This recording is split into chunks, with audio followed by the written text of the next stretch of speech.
Welcome to today's webinar, the first in our series about governing in Alberta at the municipal level, that form of government that is closest to the people, to learn about the issues and the frustrations, what's important in the associated relationships, and to derive recommendations for fixing what can be fixed. To learn, we conferred through a survey engaging the governors, the mayors and councillors, and their chief administrative officers. As you'll see, interest in the March survey was very high, with about 20% of Alberta's municipalities represented. To start off, we wanted to learn what today are the important issues in governing communities, and there are many. ChatGPT helped us identify 10, all of which were viewed by municipalities as moderately important, such as the public's demand for inclusivity and cultural shifts, to critically important issues such as provincial downloading and grant cuts, role clarity for councils, and soaring public expectations.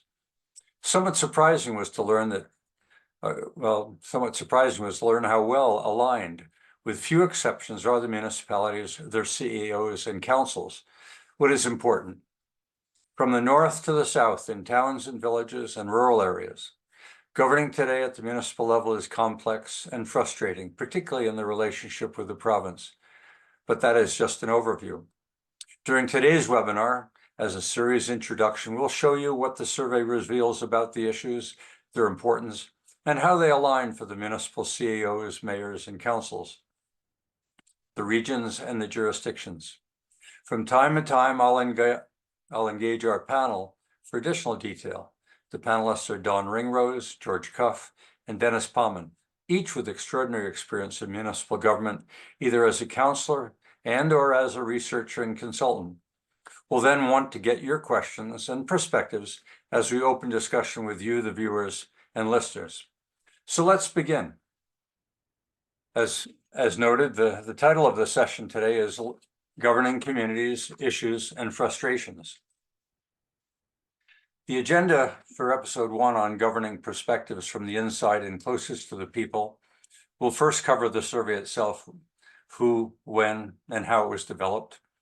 The municipal issues and their relationships will follow, rating of issue importance overall and for each relationship, and then the alignment or not on the issue's importance of CAOs and councils, and then regions, north, central, and south, the various jurisdictions of city, town, villages, and rural, and then give you the summary highlights before proceeding to the next episode.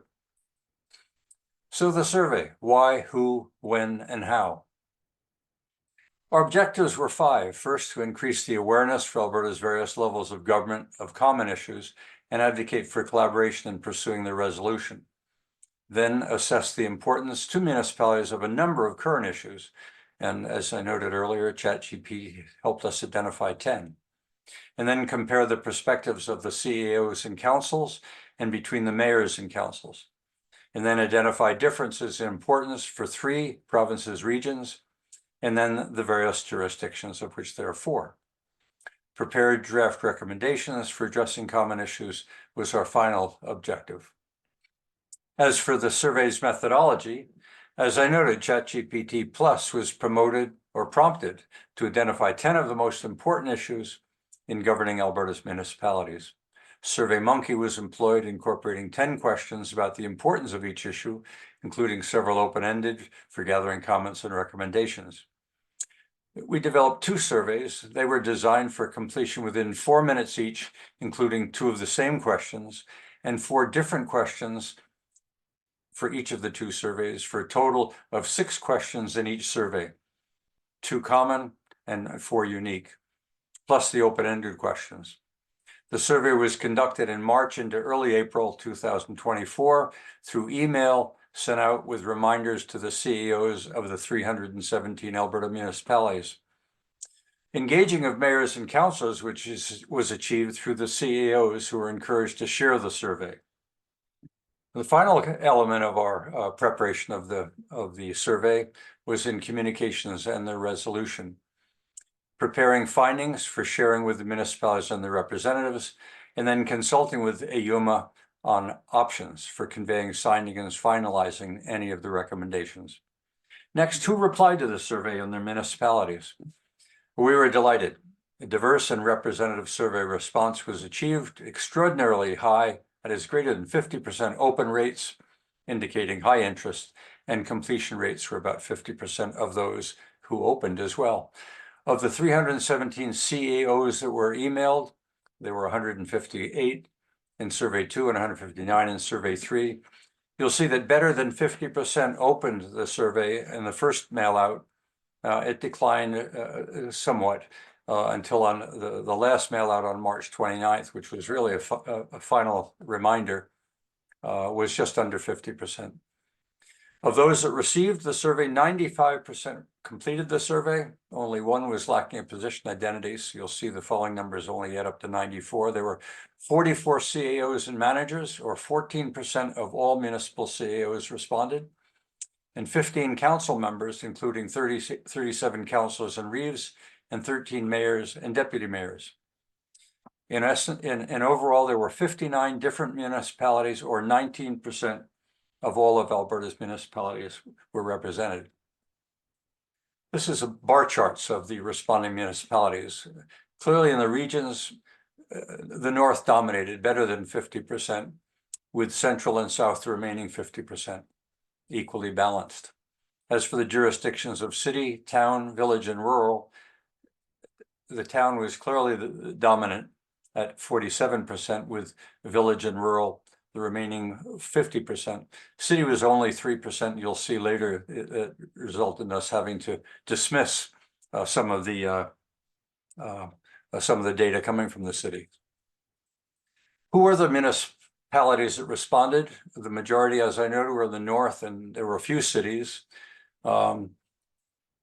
This is the listing, and you'll see with an asterisk that the County of Big Lakes and Cardston, we got multiple responses, usually the CEO and a council or mayor. And we've noted with asterisks the others: County of Northern Lakes, Flagstaff County, MD of Willow Creek, MD of Bonneville, MD of Smoky River, etc. Next, overall, what issues are most important and the associated relationships for each of those issues? There were 3 of the 10 issues that we surveyed.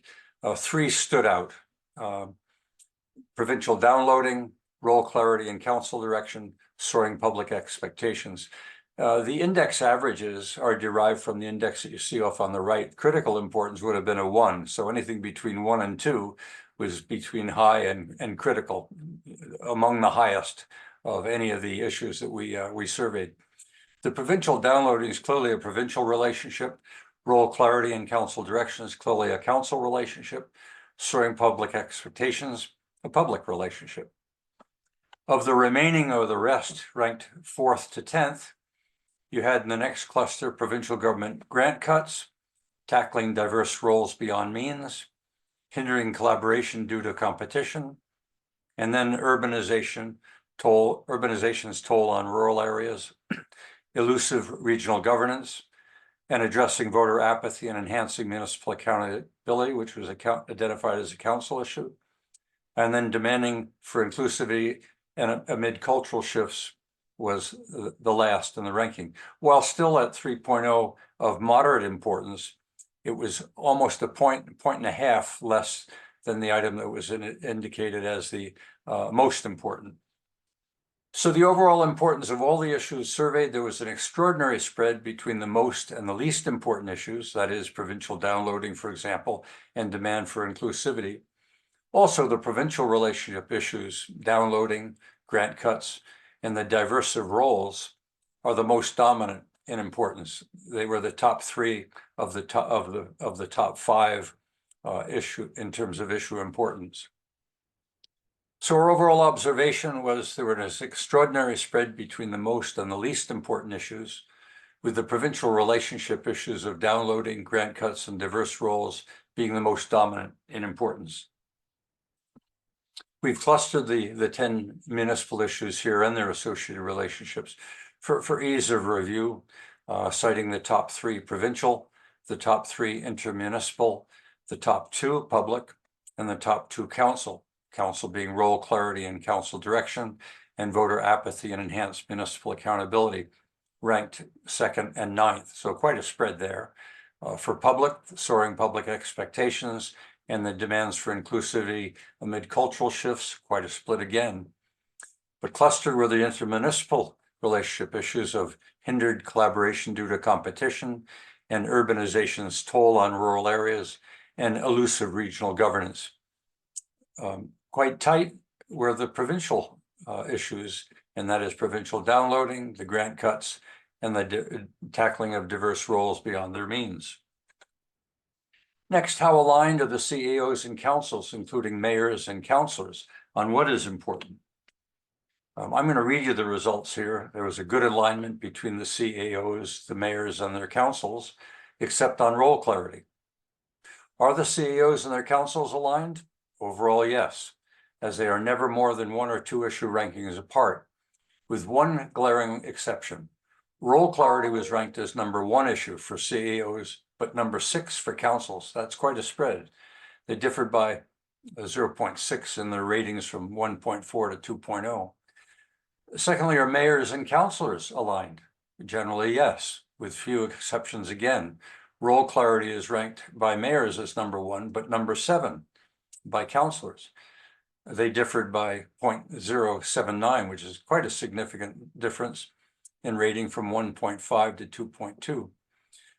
The mayors and councillors also differed on the importance of hindered inter-municipal collaboration, with the mayors ranking it low at 9 and the councillors at 4, a 0.41 rating difference, and also voting voter apathy, with mayors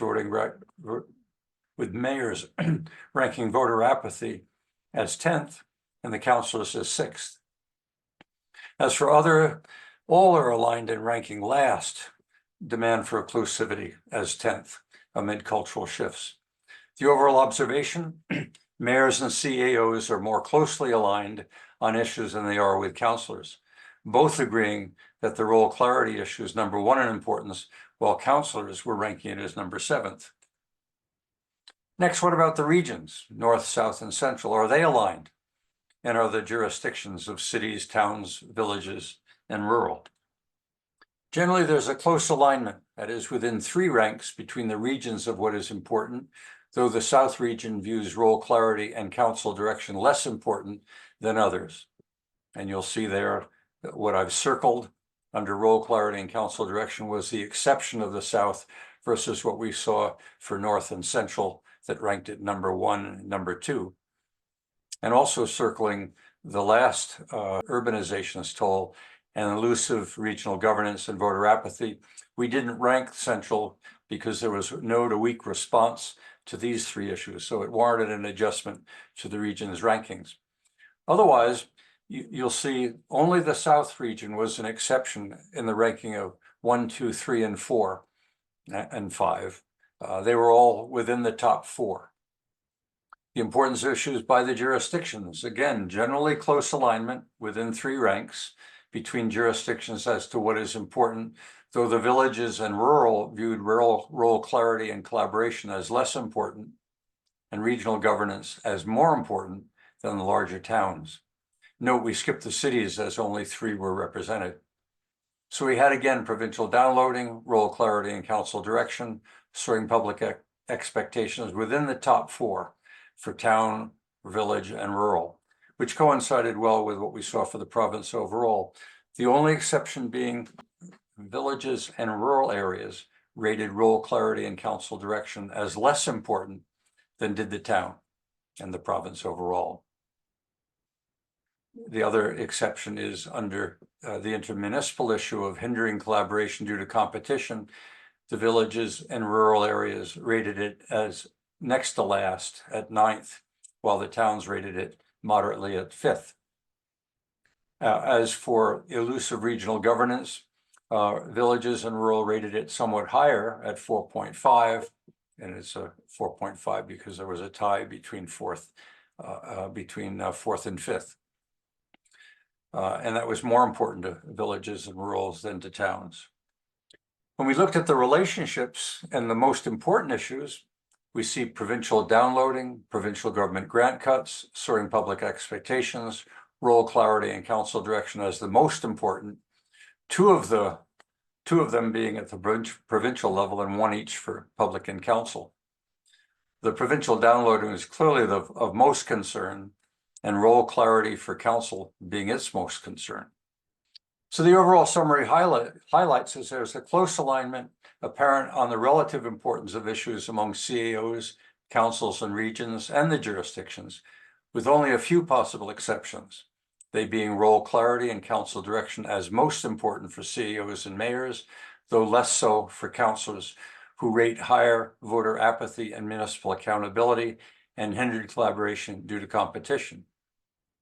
Also an exception, role clarity among the regions appears to be less important for the South region and the villages and rural jurisdictions.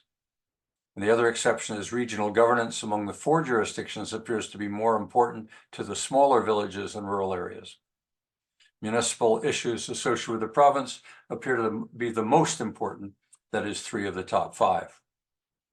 The next step, that concludes a summary of the results for episode number 1. In episode number 2, we'll clarify the relationship issues, digging deeper into a review of the comments that we received and the draft recommendations. So I trust you'll join us next week for next episode number 2. And ask Dawn and George and Dennis just to introduce themselves briefly. So why don't you start with you, Dawn? Hello, everybody. Dawn Ringrose, longtime Albertan, now residing on Vancouver Island. But my background is primarily that of a management consultant, working with organizations to improve their performance. And I do that work here in Canada and also abroad. And so I'm always looking at what organizations are doing now and how they can be doing that better.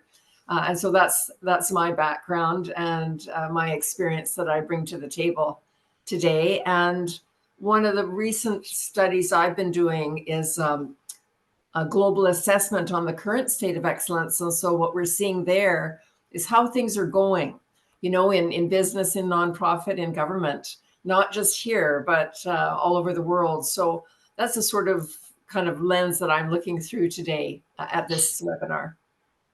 Thanks. Dennis, how about yourself? Sure, thank you. Well, I portray myself now as being sort of a resident and citizen in the neighborhood, grouch, you might say. But my background goes back to spending about close to 30 years management consulting, where we dealt with many municipalities from Manitoba to Alberta. And that involved looking at everything from governance to streamlining organizations to solving issues that they might have, to looking at long-term aspects like strategic planning and the future of a community.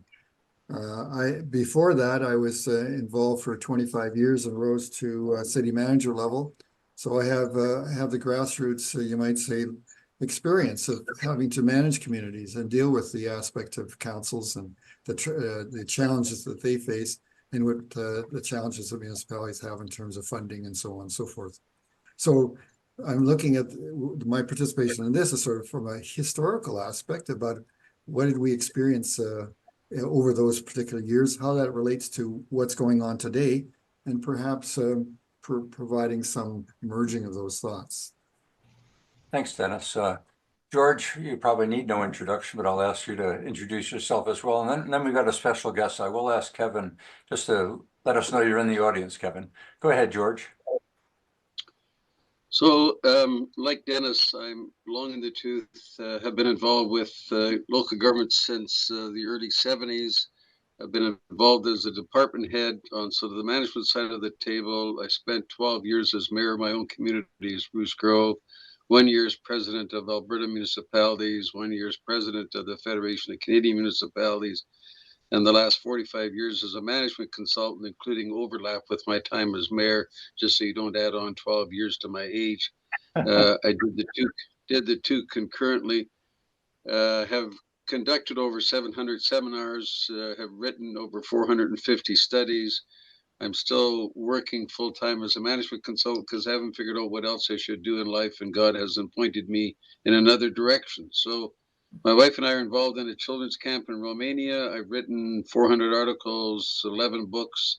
Any royalties from the books, and there has been some, believe it or not, have gone to the children's camp. So if you want to buy a book, let me know. You can contact municipalworld.com and get all that background and information. And I'm happy to share some thoughts along with the other panelists. Thanks, George. Kevin, you've recently completed an extraordinary study. You're at the University of Calgary, I believe. Can you just tell us a touch of your background, and then I'll resume the recording of the results, of our results. Yes, thank you. Happy to be here today. My name is Kevin McQuillan. I'm currently a research fellow at the School of Public Policy in the University of Calgary, but I've been a long-time academic in Ontario for many years, and then at the University of Calgary, where I was the Dean of Arts and the Deputy Provost before moving to the School of Public Policy.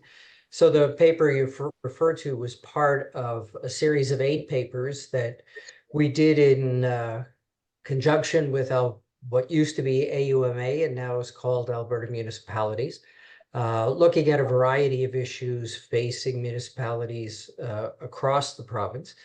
And one of the things that we tried to do was to put it into a comparative perspective, looking at the approaches that have been taken in other provinces to the issue of provincial municipal relations, but also looking at the issues, some of which are strikingly similar, that affect municipalities right across the country. Excellent, thank you.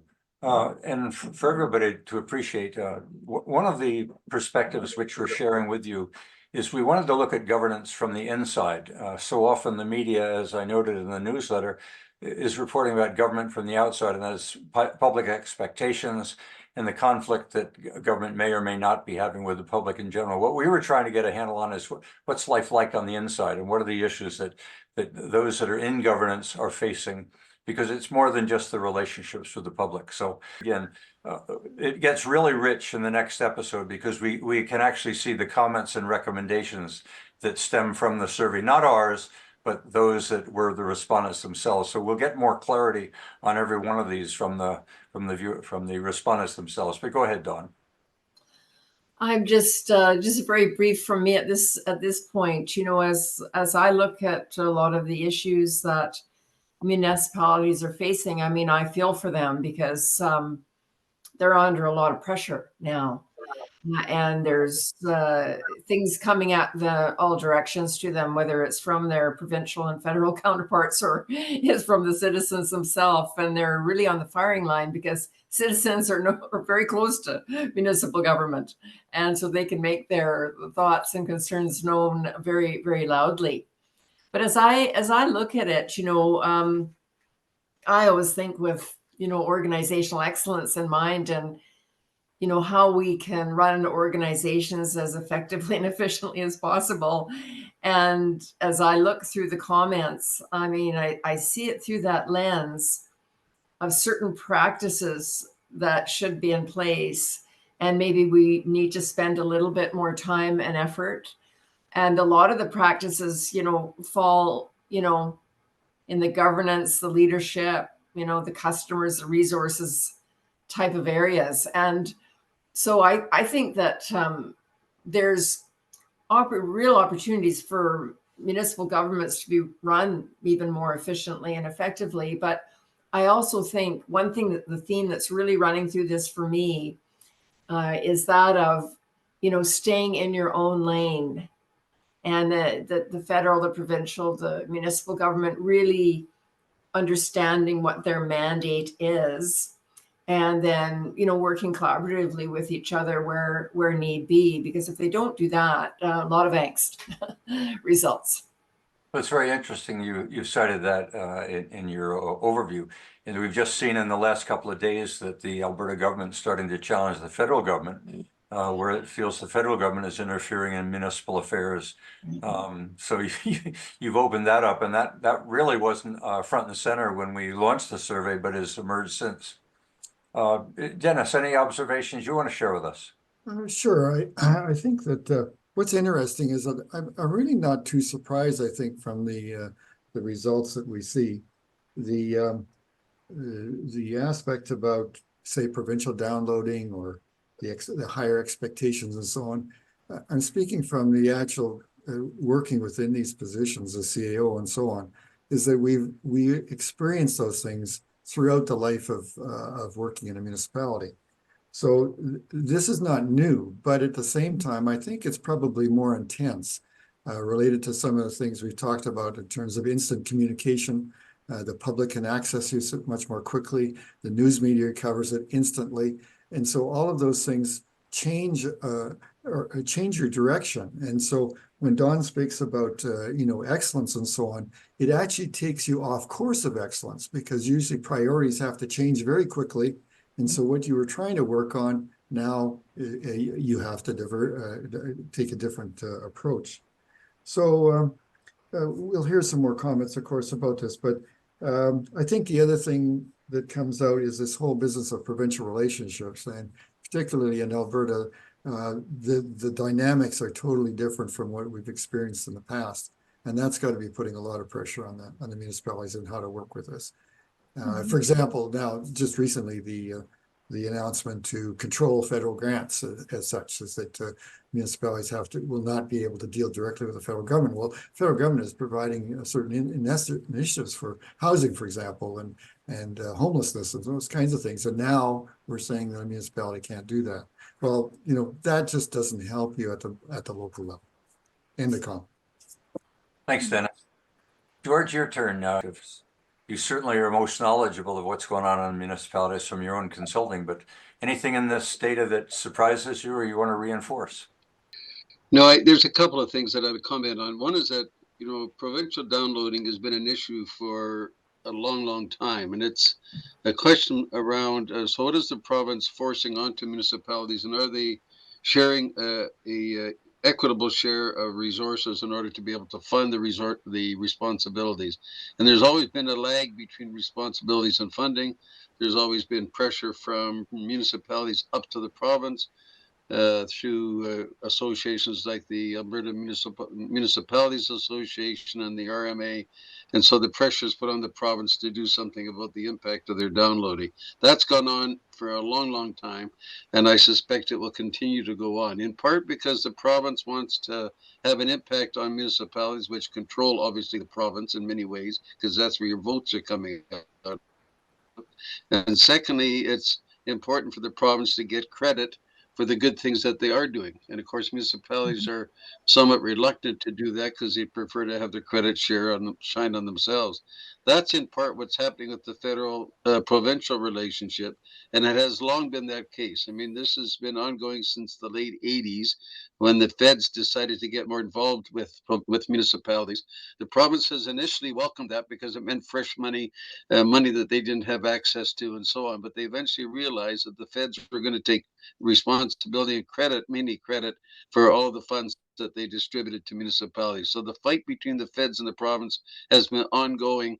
The province, in the case of Alberta, is now pushing back and saying, if you guys are going to provide funding, you have to do it through us so that we can help control the priorities. Otherwise, the feds will establish the priorities, i.e. housing, and they may go absolutely contrary to what the provincial government is saying. And I think that's the whole essence of this fight between the province of Alberta and the feds.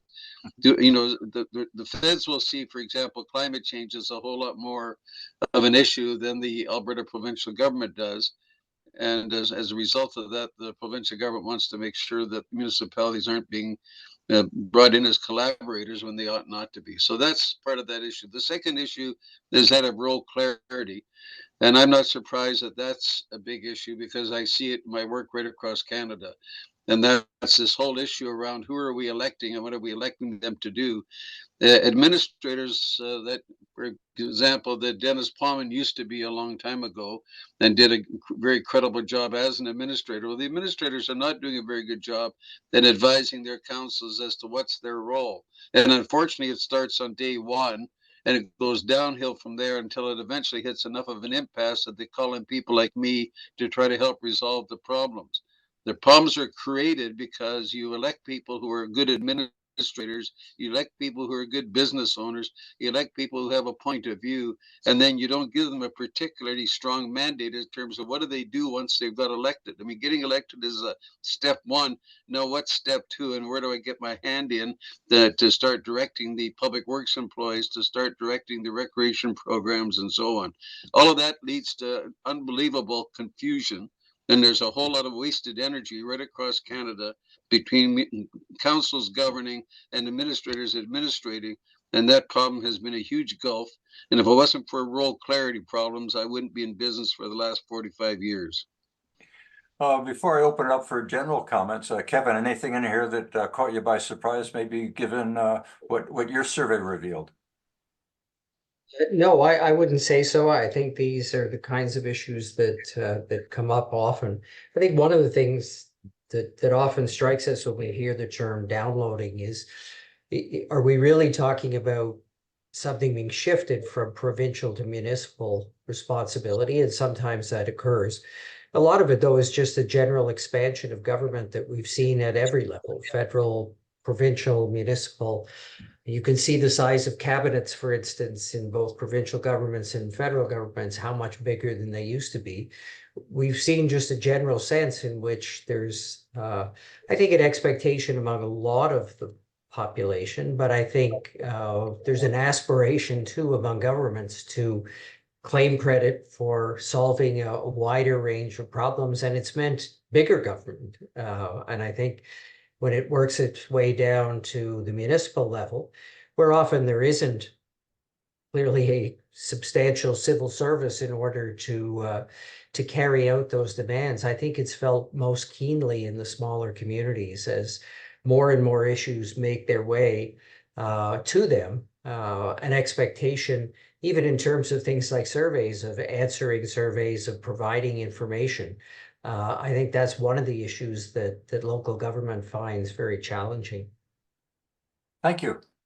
I'm going to bring this slide back up again, if I can do that easily, so bear with me.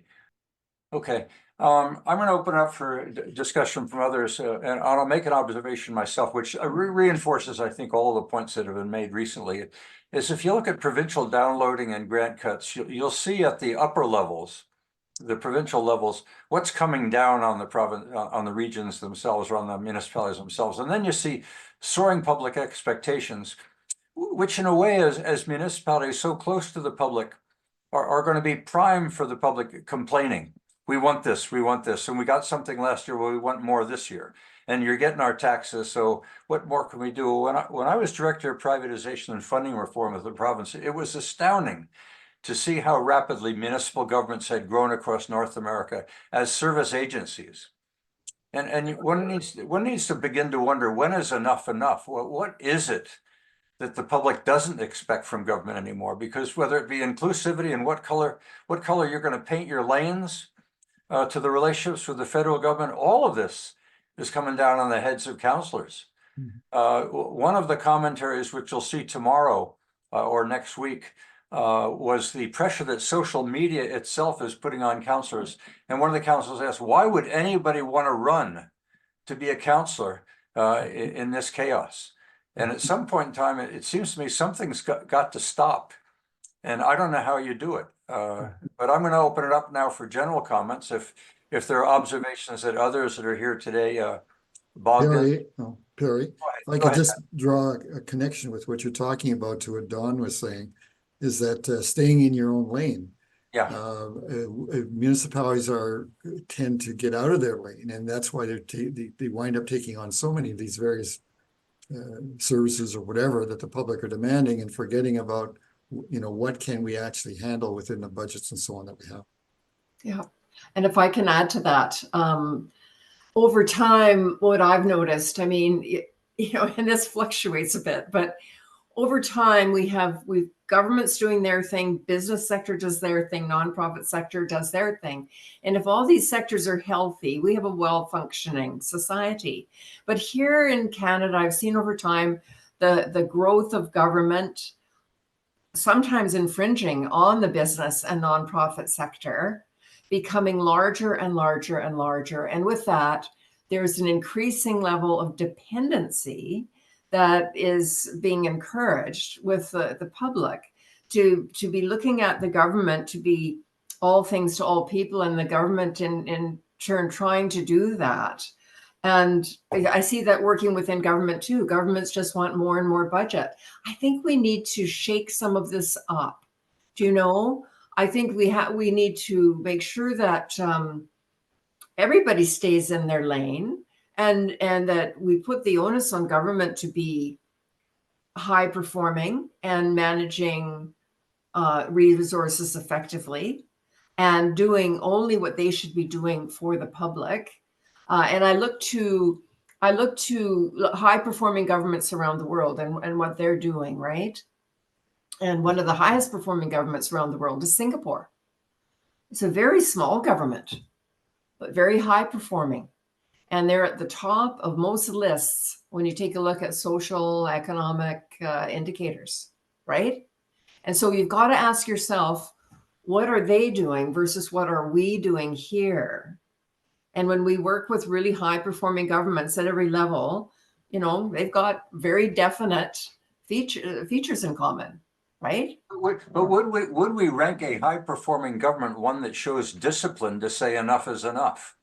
Or do we end up being tarred and feathered as being a right-wing conservative that says we believe in small government, as opposed to the necessity to start limiting the extent to which government is intervening into every aspect of our lives? George, you want to jump in here?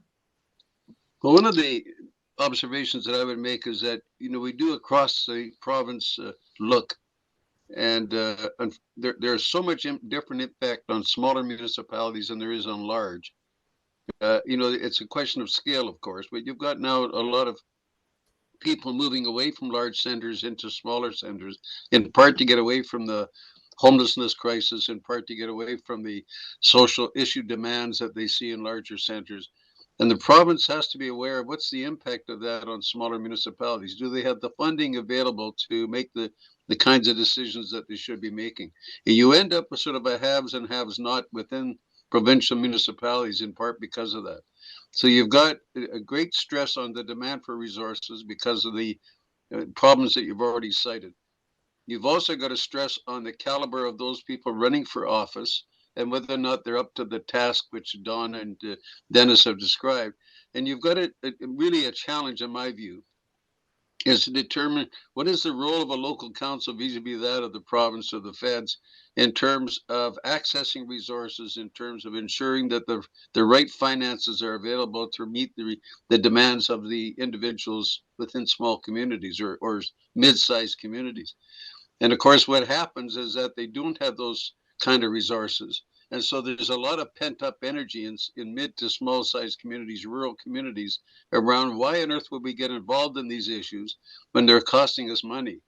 There's much more of that kind of pushback than there is in big centers, where big centers, the individual in the big center says, what can you do about fighting City Hall? The individuals in small communities know what you can do. You can show up to a council meeting, you can storm the bastion and have an impact. And that doesn't happen within large centers. So you've got sort of a dichotomy in terms of small rural, large urban, and it's been that way for a long, long time. And by the look of it, it's continuing. Excellent summary. One of the things that came somewhat as a surprise to me was the urbanization ranking low. I mean, you're still into moderate and high with the indexes, but from a ranking point of view. But then I got to thinking, this is urbanization's toll on rural areas, and it's rural areas that are being depopulated. So they're not feeling the impact of homelessness. What they're feeling is the impact of losing their youth and possibly losing their businesses. But it isn't that it isn't important, but relatively speaking, it came in lower than I actually expected. And maybe that was because of all the work that we'd done earlier on homelessness. Anything you want to add further? Just very quickly, one of the things that strikes me is the increasing popularity of partnerships between levels of government. And I think it's very hard for local governments not to bite, so to speak, when there's some money on offer, whether it's from the province or from the federal level. And what that means, of course, is an expansion of the duties of local officials. And I think it also creates often a sense of pressure to go along on things that there might be mixed feeling in the community about. Local mayors and councillors, I think, don't want to have their citizens say, well, gee, community X down the road got X thousand dollars to address a particular issue. We didn't get it. So there's always pressure to go in on these partnerships where costs are shared between different levels of government. But I think it can lead to some of the frustrations that we've talked about here, more demands on the local government, certainly more pressure around both spending and taxation. Well, Careful. as urbanization starts to gut some of these communities and viability becomes an issue, and I know the province monitors this, you would think one of the first things that a community will do is to reach out and see, either on their own initiative or under some pressure from the government, to begin to think about collaboration on an inter-municipal scale. And yet 6, 7, and 8 all point almost to that issue: urbanization thinning out the communities, the necessity to collaborate and to work on a regional basis. And yet they're seeing this as high issues in the non-urban areas. And I think that's when we move further in episode 2, I'll be consolidating the comments and the recommendations as I've clustered them here. I'll be citing recommendations and comments that are about the provincial relationship, the intermunicipal, the public, and the council. I think that'll simplify reviewing of an awful lot of information by zeroing in on where the issue lies in terms of their relationships.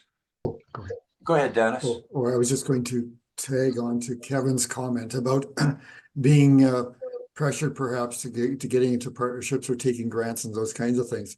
One of the things is that as soon as you have a new program, a grant program, for example, it might be cost shared, but what happens is that that's a new effort within the municipality that administration has to take on. And usually it's adding on, even though you're getting some funding for it.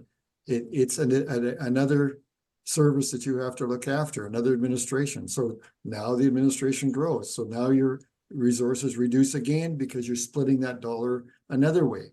So that puts the pressure on, even though these grants sound good. Building new, it doesn't matter whether you're building a new street or rejuvenating, whatever the case is, those things always add on to the pressure of being able to manage a municipality. Absolutely. Before we wrap up, I will ask all of you a question. We noted 19% of the province's municipalities responded, and good representation, balance between mayors, councillors themselves, and CAOs. And the survey went to the CAOs, and we urged them to involve their councillors, which they in fact did, resulting in good input from mayors and councillors. But is the data itself, from your perspective, credible? Is 19% reasonable? Are we going to find, when we move this forward to AUMA and to the municipalities themselves, people saying you don't have good representation here? Or are they likely to say, look, at 19%, 20%, that's good representation, and you hit on issues that are really important to us? What do you think, George? You know, I think that the percentage is not bad. When you look at the number of people that actually vote in a municipality, it's precariously low. When you look at the responses that we've had from North and Central Alberta, that's quite encouraging. Yeah. I think what you might have to do is to take a somewhat different approach. And Dennis and I could probably give you some advice with regard to how do you target cities properly, yeah, so that we get cities to respond on on quite frankly, the same kind of process, but you might have to single them out. I think what you've got is a pretty good reflection of rural and rural-urban, or rurbans, right across the province. So you're getting a pretty good understanding, I think, Perry, and I think it's useful for not only those that are on the panel and those that are listening in, but I think some of this should be rolled up, and we should be sharing that with the provincial government and with the municipalities of Alberta, which is the one association, and the others, the RMA, the rural municipalities. Those, I think, would be interested in a summary document as opposed to a whole lot of the more detail. We'll leave the detail to people like Professor Kevin, who's good at putting that kind of information together.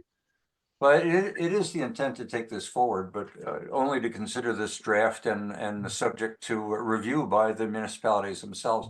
I'm not sure we need to go to the cities. The cities seem to be able to make their case fairly strongly with provinces, but with there being so much diversity and so many of these rural towns, villages, it would seem to me that they're probably the ones that are seeking the most help. And maybe that's where we just zero in and stay in that lane. Well, I think you're going to get a lot more response because people in the sectors that you've identified are quite frankly more likely to respond than they are in larger centers. So in part because of the number of items on their agenda, and in part because they see these things impacting them, and the language that we're using resonates with the folks that will be listening in from medium-sized to smaller municipalities. These are key issues, and they drive a lot of agendas, and people that go to council meeting after council meeting know that this is what's coming down at them. The provincial downloading that happens, that is welcomed by some centers, is not being welcomed by small municipalities. As I think Dennis pointed out, you've got a limited number of resources, and you've got a whole bunch of programs coming at you that require cost funding and sharing of a municipality, which they don't have the funds to share. So how do they get on board with these programs when it requires some skin in the game from the municipality? And they're right now feeling the pressures themselves. So this is an ongoing challenge. It's not a simple one, but it's one that's worthwhile tackling.